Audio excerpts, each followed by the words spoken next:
Hello everyone, Marco Montemagno here, Digital Domination Summit 2013, and today I have an amazing guest with me. Is a man that really has got an impact on, I don't know, 50 million around the world. He's one of the top business leader around. I think he's the #1 business guru, in my opinion, all over the world. I just tell you 2 words, Tony Robbins. Hi, Tony. Thanks for being here. Thanks for having me. You're the only person that can talk faster than I do. It's the Italian in us both, right? You know, also Italian, we speak with hands, you know, yes, like, it's so, like this. So, Tony, I'm so happy to have you here. Thanks and before to start, I just give you the story, because obviously you don't know all the people following you for your long career. Yes. And I was thinking, gosh, when I knew Tony Robbins for the first time, so I was thinking, and then I thought, gosh, 25 years ago, wow. I was a professional table tennis player. That's the, I was like not a Chinese, but I was a professional table tennis. And what happened was amazing. One day I kept losing, you know, I didn't win any match. Yes. And then I bought, I was in a bookstore and I found a book from this Tony Robbins, Awake the Giant Within, something like that. Yes. And I thought, oh gosh, no, classic American books. I thought, nah, it can't work. Then I started to read and I thought, that's interesting. And I checked one thing was when you were talking motion create emotions. Yes. That for an athlete is so important, you know, because you need to focus and your posture is important. Yes. And I tried and like I read the book on Wednesday, Saturday I played the match and I started to win again. Oh, and from that moment I said, well, Tony Robbins, this guy, he deserved my attention. Oh, that's wonderful. So, amazing. Wow. How old are you then? How old are you now? 25 years, you can't be that old. Yeah, now I'm 26. I know. Me too. 41. So you're just a young man. That's amazing. Yeah. Well, you know, it's amazing what you can do, how fast people can change. Yeah. We've all been conditioned to think change takes forever. It takes 10 years to change. And I always tell people, that's BS. It takes a moment.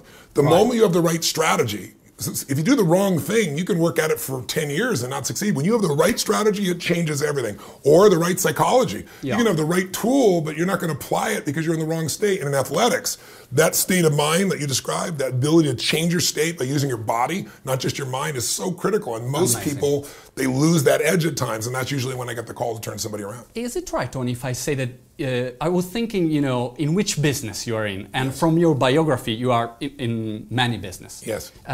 What I would say is that you're in the business of changing people's life and business life. That's in one sentence, is it right? Yes, and if I give you one word, it'd be breakthroughs. I live to create breakthroughs. Right. A breakthrough is that moment in time where suddenly everything changes. And we've all had those moments where your whole relationship changed or your business changed. And some of those are negative experiences, but the positive ones, the ones where you weren't able to get something done and finally you figured it out, or finally the light went on, or finally the emotion went on, and you said, not in the day, not in an hour, this is changing now.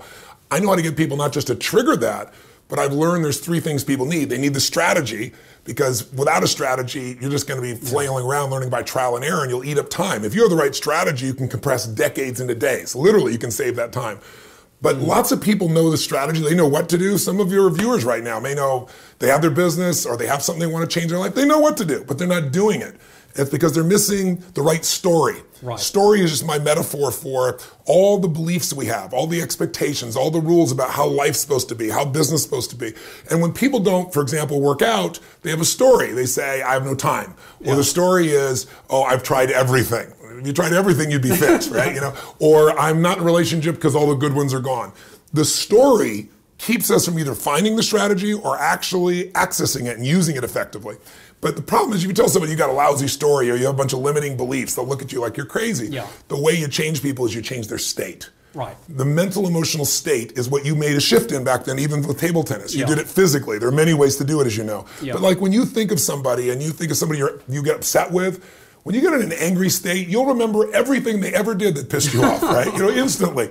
But if you're in love, like you've like head over heels in love, like I see you are with your wife over here, your child to be, it's very touching to me. I love that. But when you're really in love, what's wrong with life? Nothing. So your story about life changes when you change your state. When you change your state, story, and your strategies, you can create a breakthrough. So I do that with businesses. Like I'm obsessed with what makes a business grow. How do you help them market more effectively? How do you help them innovate? But I'm also equally obsessed with the people. And businesses are made up of people, so they merge together.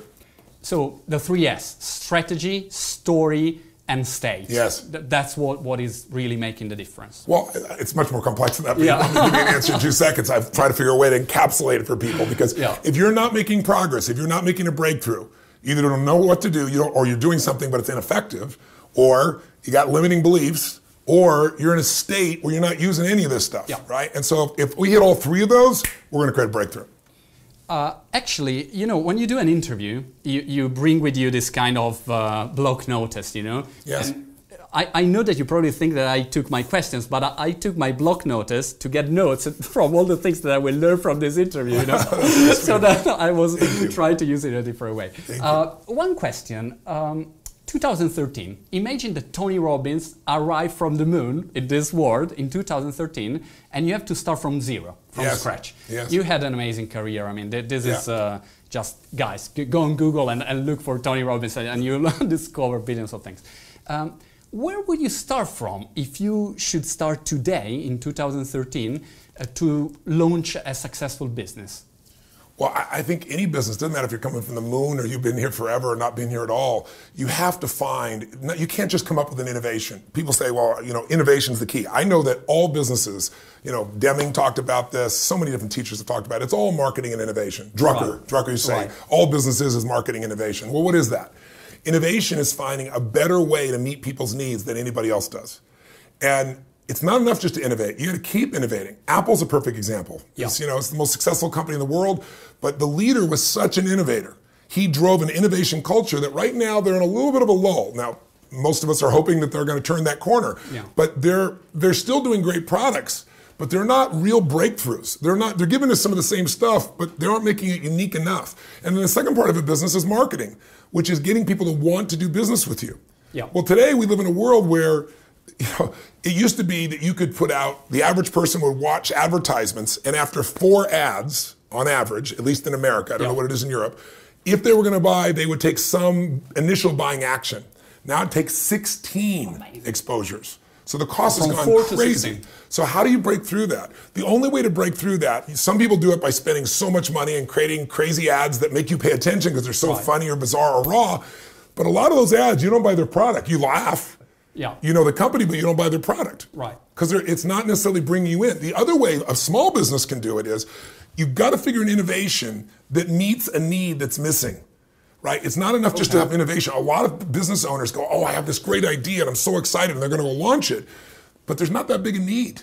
And if you're going to build a business of scale, it has to feel a significant need in an innovative way, and then you got to market it. Now, how do you market it? Well, the best marketing of all is having a product that meets people's needs so well that the word of mouth is off the charts. And then the second way to do it, because that word, there's no replacement for that word of mouth. And then the second way, and by the way, that's what's made my career go for 36 years, right? People saying, oh my God, not that it was good, not that I had a good time. It was one of the greatest experiences of my life. There's nothing like it. You got to go. And people think they're crazy until they go and get an experience.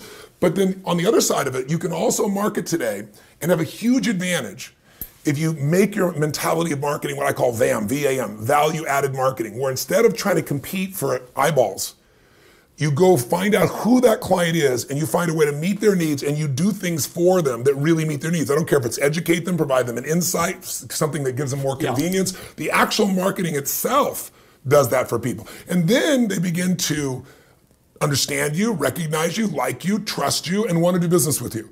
And that's the way to do it today, because, for example, I was at Nike and they called me up and they said, you know, we want you to do a TV ad for us. And I said, look. I saw it. Oh, did you? Yeah. Amazing. So my first response was, I don't do commercials, because I did silly infomercials for years because it was the only way to reach people, but I don't do commercials. And they came back and they said, but a bunch of your friends are going to do it. And I said, really? They go, yeah, we're going to have Richard Branson and Serena Williams and Kanye West. Kobe Bryant. Yeah, Kobe Bryant. And I'm like, and he said, it's going to be you, they're going to be the center of it. We're going to pretend Kobe is you. And they give me this whole thing. And so I called Richard and I said, are you really going? He goes, yeah, I'm going. And Serena, I'm really going. So we go to do this piece. You imagine how much money they spent to get all those people in one room to do this tongue-in-cheek ad that really doesn't change. It's nothing about the product whatsoever. It's just to try to get your eyeballs and attention. So most small businesses don't have those resources. They have to make up with it with an extraordinary product that meets the needs, and they got to make up with it by finding a way to do value-added marketing so that people say, this is someone I want to do business with. You can blow out a Nike if you can create a direct relationship with the consumer, and you can do that today because of social media and because of the impact of social media when you serve people. Yeah, I was talking with Seth Godin, one of the biggest experts. He's a genius. Yeah, I'm a big fan of Seth. Whatever you were going to tell me he said, I agree. But tell me anyway. And I was talking with him, and in the end he was talking about this fact, his purple cow theory. So to be remarkable, this is the way to go in the marketing. So definitely maybe makes no real sense. It's not talking about a feature, the advertising that you did, but it's remarkable. People think, oh gosh, this is super cool, and they associate it with the product and so on. Well, one thing before talking about business, I have obviously a lot of things to ask you about business. I was curious what really inspires you every day, because I was thinking, okay, Tony is waking up in the morning, and why should you go to work, Well, why should anybody, right? Yeah. Some people go to work because they have to. I go to work because I want to. And I also don't think of it as work, the old adage, if you can make your vocation your vacation, you never have another unhappy day of your life. Every day is a joy. And I love my wife. My wife inspires the hell out of me. I love my kids, but I also love making a difference. And I'm lit up by seeing people lit up. That moment of aha, when people get that aha moment, when they all of a sudden, when they go from like, I'm not going to settle, that strength you see in somebody's face, when all of a sudden one day they go, no more, and they shift. So I look at all the ways to do that. And also, I'm just curious. I'm always learning. So I'm always making new distinctions about business or about relationship or about finances or about emotions. To me, most people major in minor things. Most people know more about stuff that doesn't matter. They know more about Lindsay Lohan than they do about their own business, or they do with their own personal life or their emotion. So I'm obsessed to say there's only a half dozen or so, maybe a little more than that, subjects that really matter for everybody. Your body. Yeah. If you don't have energy, forget it. I don't care who you are. You want to go on a job interview and you got no energy, it's going to show. You want to have a great relationship and you want to have some passion, you're going to have love with low energy, but you're not going to have passion with low energy, right? You're not going to be somebody who inspires anybody, your kids or your coworkers, if you don't have energy, right? So I look at the physical body. Most people will do things for money that they die to get rid of, right? Or they give the money up all day long to have that health back, and most people don't do it. So I look at those tools. I look for strategies, like little things, like, I found out, I started studying the impact of coconut oil, and a bunch of studies being done on what it does for not only for memory, and one of the biggest challenges we have in our society is aging people losing their memories, right? But it causes your body to burn fat. And, you don't have these fluctuations in your body of blood sugar if you take it. If you just take 1 teaspoon of virgin coconut oil 3 times a day, you will have no sugar cravings. People that are addicted to sugar, I can get them off like that. 3 teaspoons, 3 times a day, it changes them. It causes your body to burn ketones, which is fats. So it's like, this is just one silly obsessive fact that I find out, right? I got to share this with everybody, right? I have to go to buy now immediately. So, but I'm always looking for what is that in a relationship. So I look at your body, I look at your emotions, because that's the quality of your life. If you got $1 billion and every day you're pissed off and frustrated and you're angry, where you live emotionally is the quality of your life. And so then I look at, okay, what about intimate relationships? Because that's where all the juice is and all the pain is for most people. And then I look at, obviously how do people use their time?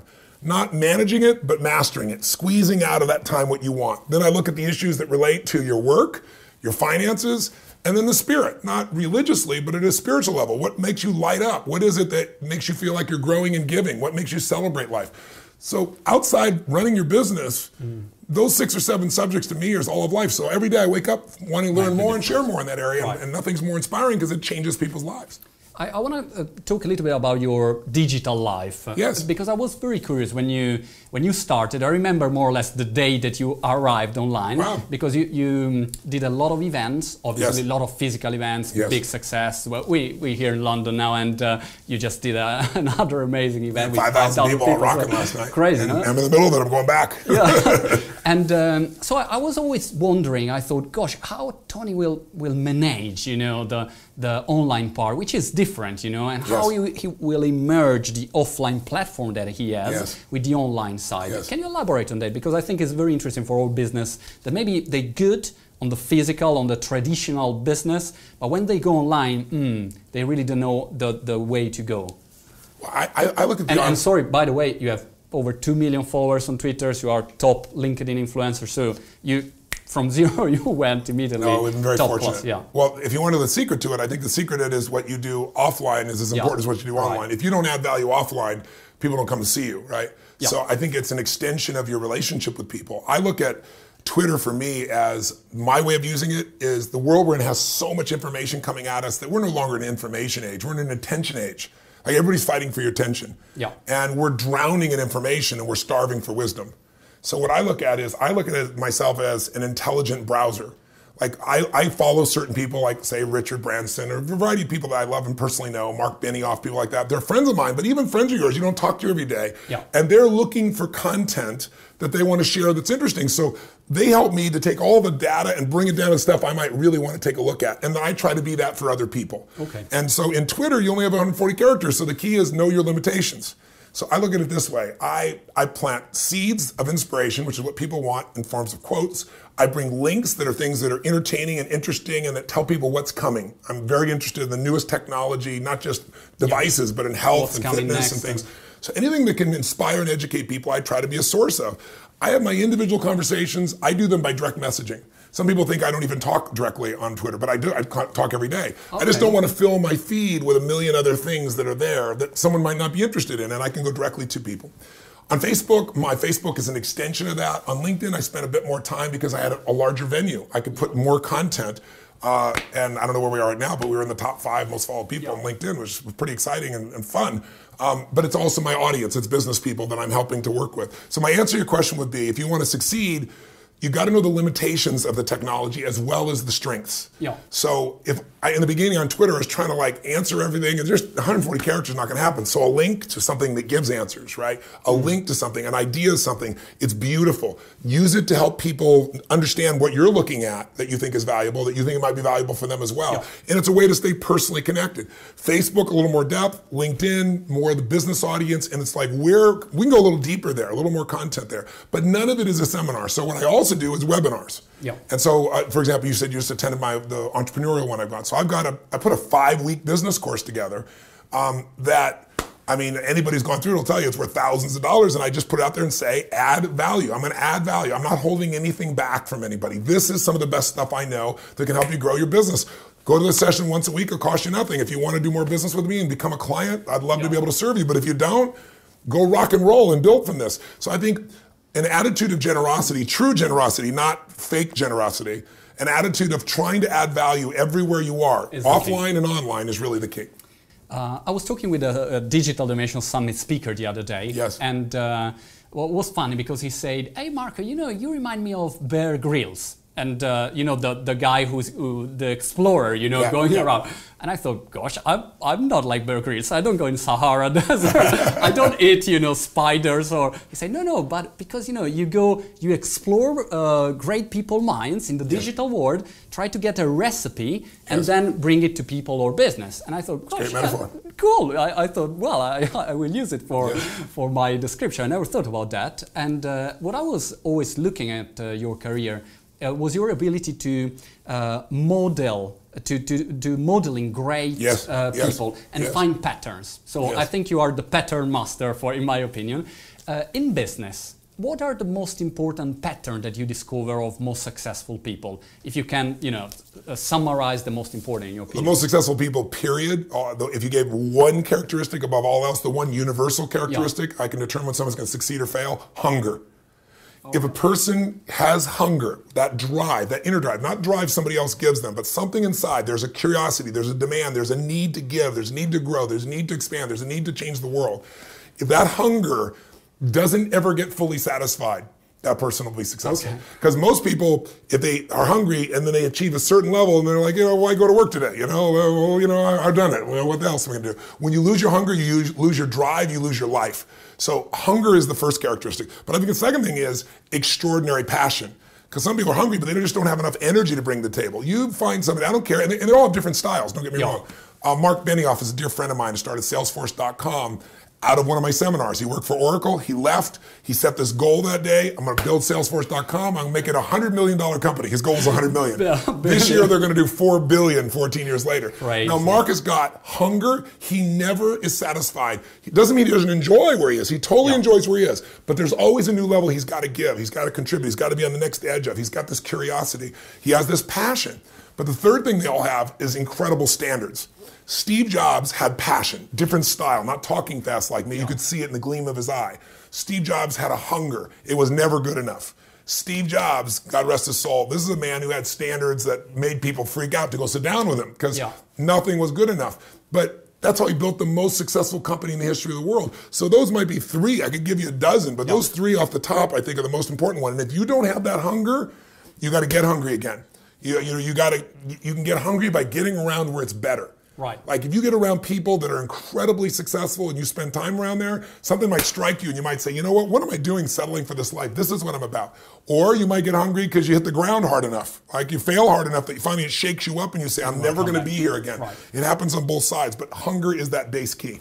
Ultimate business advantage. I'm following this, but you have several products and services and coaching. I mean, you do a lot for business around. One topic that is very interesting for business today is how do you find your customer? How do you find your ideal customer? That's the problem. And everyone say, you have to find your ideal customer. But then I think, how? I mean, where do I start from? Well, I think there's a problem that happens before that, if I may ask, or may say. I think it's hard to know who your ideal customer is unless you've discovered who you need to be. I start business owners out with a simple question. I say, what business are you in? And how's business? Those are two questions Peter Drucker always asked, right? And they're pretty easy questions. And no matter what someone says verbally, you can see how business really is. It's really going good. No, it's not, right? But when I do that, then I ask them the next question, which I say, what business are you really in? Because somebody might say something like, well, I'm in the medical supply device business, right? Well, there's no emotion or juice in that. And they got in that business at one time for juice. So I said, what business are you really in? What got you in this business originally? And they'll go, well, my mother was ill when I was a kid, and she was saved by these medical devices, and she was able to be pregnant because of that, I'm here today, and that's why I got in business. Well, where did that go when you got into medical devices business? So what business are you really in? He goes, I'm really in the business of saving lives. I'm really in the business of helping medical doctors to make a bigger difference. I'm in the business of making sure that people stay in hospitals less. And there's this emotion that starts to come out of him. And in that state, you're going to be able to figure out who your ideal client is. Very different than, who's my ideal client? Where do I start? You have to get associated with business you're in. But I also bring up another question. What business are you really in? What business do you need to be in? Because Apple is the best example of this. Apple was in the computer business, and they were a disaster. I mean, they were a total disaster. They were one of the best companies in the world, and most of us remember back in 1997, those of us who love Apple were thinking, how do we stay with them? Their company's going to go bankrupt. They brought Steve back. What did Steve do? Well, brought a lot of enthusiasm and passion in marketing, but the first thing he really started to do, and people I know who spent time with him said, he said, what business are we in? Computers. What business do we need to be in? What business are we really in? We're not just in computers. At our best, we brought magic to people's lives. At our best, we lit people up. At our best, we brought awe and wonder. At our best, we connected people. At our best, we were cool, and we made other people feel cool. And he said, what we really are is we connect people to their passions. And he said, what are their passions? Music, pictures, each other, communication. Well, that shifted them from Apple computers. Gradually, what business do we need to be in? Well, more than half of Apple today is what? It's a phone company. They do more than half their business as a phone company. If you look at what actual computers are 20% of Apple's revenues, and they just broke $100 billion in sales, and they're not at their highest peak of innovation right now as they were before. So this is one of the most powerful companies in the world that changed, because if they would have stayed a computer company, there's no way they'd be in the position they're in. They became Apple, not Apple Computers. You might be in the wrong business. Before you figure out who your ideal customer is, find out what business you're in. What business are you really in? What business do you need to be in? Because I can tell you in 2008, I looked around at, I have a dozen companies. I looked at my own companies, and I looked around at people around me who were very successful that were really struggling at the toughest time of 2008 when people just were really fearful. And the thing I realized was, you have to decide what business do you need to be in the future? Because there are still people spending money, just fewer of them. Who's still spending money? Who still has needs? You might have to go meet those people's needs and make them your ideal customer for a while the economy is adjusting. And that's what we did with some of the companies that I coached. Two questions in one. Number one is you run several different business because, I mean, you are, of course, you are in talking with businesses, but you have also, I think, a real estate business. I mean, you have several. Have hospitality. Different medical management, yes. And of course, charity. But I mean, a lot of different sectors. Yes. How could you handle everything? I mean, you should be expert of each of them, or what's your suggestion about this? Well, my suggestion is get good at one business. Probably the biggest mistake that young entrepreneurs make is they start getting excited about so many projects, and then you can only give so much focus. It's like you have one child, you want another and another and another. Some people can handle that, but most people have no hair that do that. It's not saying not to do it, but unless you're really skilled, you're probably good to start with one business. You go to the other ones because this one isn't giving you enough reward. If you do that with your children, this child's never going to develop. Right? Or they're going to have problems. And that's what happens in a lot of relationships. So you should stick with it. But once you succeed and you know the fundamental patterns of what makes a business succeed, I only enter businesses that I am passionate about. I'm as much an artist as I am an entrepreneur, meaning I want to do things that are exquisite. So for example, my resort in Fiji, Namali Resort and Spa, is the #1 resort in the country. It's now the #1 resort in the top 10, I should say, in the South Pacific, depending on which magazine you read. Oprah went there last year and she made it her #1 place in the world to go for Oprah Winfrey. Okay. So we built an incredible place. It was a backpackers resort that had 6 little places, and now I've got 525 acres. I bought the entire rainforest and preserved it because they were cutting it down. We have 3 miles ocean frontage. We have 125 staff members to take care of 40 guests. That's not the best business to be in, but it's damn fun. I love it. I enjoy it. People's lives are changed. So I pick some businesses, frankly, not because it's the highest margin business, but because it's something that is an extension of what I want to give to the world. Okay. Then I have other businesses that are much more profitable. They have much bigger margin, but they still are something I believe in. So if you know how to run a business and you're totally passionate about the area and you've got strong enough people, I couldn't do any of this unless I also had recruited the best people. So I have the best people. We agree on the outcomes and purposes, not every activity. I cut them loose to make sure, as long as we're aligned on the outcome and purposes, what needs to be done and why, how they get it done is their business. And they do things I wouldn't have done. They're smarter than I am in a lot of areas. So I try to hire smarter people, be in businesses I really know, businesses I'm passionate about, and businesses that I'm a consumer of, because then I can taste and experience whether or not it meets the standard that I want for it. And I'm in business because it's fulfilling. Right. I certainly know how to make money. I've done extremely well in that area, but that's not what drives me personally. And for some people, it is what drives them. And so they should pick a business that has the highest margin, that in the life cycle of an industry is on its way up, not on its way down. You know, that's really important. If you're in the selling of pencils and paper and staples and things of that business, you know, that industry is midlife to starting to age. Even if you do really well, you're not going to go very well unless you're going to reinvent that industry with something new. So if you're purely for the money, you better look at the life stage. Even if you're not, you should look at the life stage as affect your business. You should look at what your passion is. And then you should make sure you got the right people, clear outcomes, and then do you have the skills to really do this? I recently heard Richard Branson talking about Steve Jobs, and it was very funny because the interviewer said, "Hey Richard, what do you think about Steve Jobs?" And he said, "Yes, Steve Jobs, he was great. He was a good manager." And I thought, a good manager? I mean, the entrepreneur. But then I was thinking, and obviously, if anyone else would have said that phrase, oh, you know, the world would start a revolution. But Richard Branson, when speaks, probably he knows his stuff. So I was thinking, and I thought, gosh, he's right, because Steve Jobs was only inside his company, so it was not really delegating, was the #1 person. Yes. And so not everyone wants to launch their own business. A lot of people, they just want to work for someone else, which is fine. And I would like to understand if you have any tips for people who just want to improve their career. You know, they're not entrepreneurs, but they maybe have to go to a job interview and they don't know exactly what to do, or they want to be remarkable, but they don't know where to start from. Any help for them? Well, of course. I mean, most people don't work for themselves. If that's what you're made of, I'd say go for it. But if you're not, you still have to think like an entrepreneur, because the world is entrepreneurial today. So if you're going to move up in a company, you have to be a person whose #1 focus is add more value than anybody else does. It's the only way to do it. If you want to make twice as much money in half the time, or 3 times, or 4 times, or 10 times, you got to figure out how do you add 10, 20, 30, 40, 50 times the value? How do you become so valuable to that company? Not by manipulation, by finding things that you can do for people. If you're going on a job interview, the #1 thing I would do is do all the homework you can about that company, about who you're going to meet with, about how the company operates. And today with social media and with the web and with conversations, you know, you can find out so much if you just take the time. Instead of doing 800 interviews, I'd be picking what my top 5 are, and I'd learn everything I could about those companies. And I'd think, are there some skill sets I need that I don't currently have that I want to go add to my repertoire so I can bring that to the table for this company as well? How might I retool my skills? Because a lot of people today are just going out on job interviews, especially in America, where there have been people that have been, you know, on unemployment for 2 years or more. And what's happened is they've lost confidence. They're not in state. They aren't certain they can succeed. And their skills are antiquated.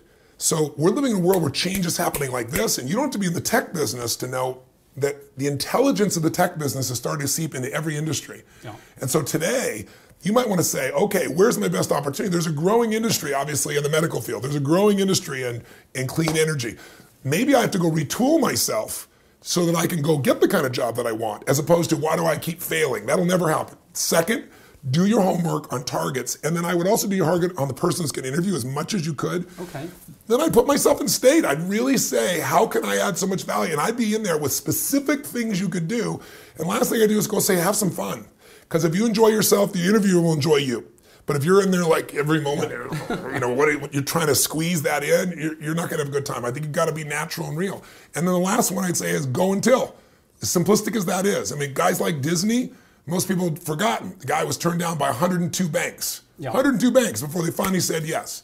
I mean, Colonel Sanders, 1,009 no's before he got his first franchise. 1,009, 2.5 years, sleeping in a car in his rumpled white suit, right? So even if you aren't an entrepreneur, you still have to have the entrepreneur's drive and hunger. You still have to think about how to add value constantly, and you've got to be able to connect with people. Those skill sets are invaluable whether you own your own business or not. Right. Last question, and then I'll let you go, Tony. Thank you so much for your time. I was wondering if there is an app or a website or a digital tool that you use every day and you think, gosh, this is for businesses very good for being more productive or effective. Is any chart that Tony Robbins digital I use a lot of different apps. But you know what's interesting that I found about apps is there are very few you use consistently like that. A lot of them in the early days you downloaded everything. It was all apps. But I found there are a lot of cool apps. I mean, obviously I use all the social media, LinkedIn, Twitter, and so forth. There's ways to connect and make things happen. But I personally like to look at things and say, what's something that I could actually get some value from more long term? Okay. And so, for example, if I pulled mine out here, I'd have the stuff that is my personal life. Like I hear music and bam, you know, I got Shazam as an old app. I still use it all the time. I got a million other apps that I didn't apply. But on the business side, I'd say, I use LinkedIn to go search other elements. It's probably one of the things I use the most that I like. I use Twitter from a perspective of the ability to have a direct conversation business-wise with my clients and customers, and sometimes I'll ask them questions and I'll get a lot of a diverse response. And it's you on Twitter. And it's me. I'm the only person on Twitter. I could have a whole lot bigger following probably if I did it. On Facebook, if it's not me, it says it's not me, and most of the time it's not. Because there's only so much time. LinkedIn, it's me. Twitter, it's me. So anyway, the point is, though, I use it sometimes to get feedback. You know, what do you think of this? Where is this? And I'll get a group of people to go to a website to give that feedback to make that happen.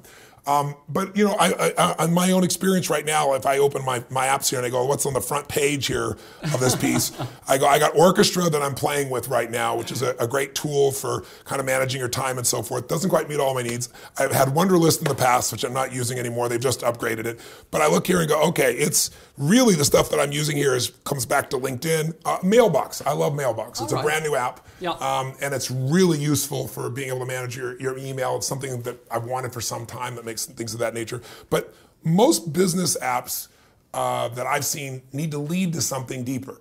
Yep. You know, they lead because there's only so much you can do with an app other than manage processes or time, and most of those things are built into anybody's phone. Great. Mailbox, by the way, great success. I think so too. Amazing success. They got acquired by Dropbox, I think, recently. So I think the same people that are Orchestra actually built it and sold it to, I think, Dropbox. I think you're right. Tony, thank you so much. Tony Robbins, Tony, good luck for everything. Really, thank you.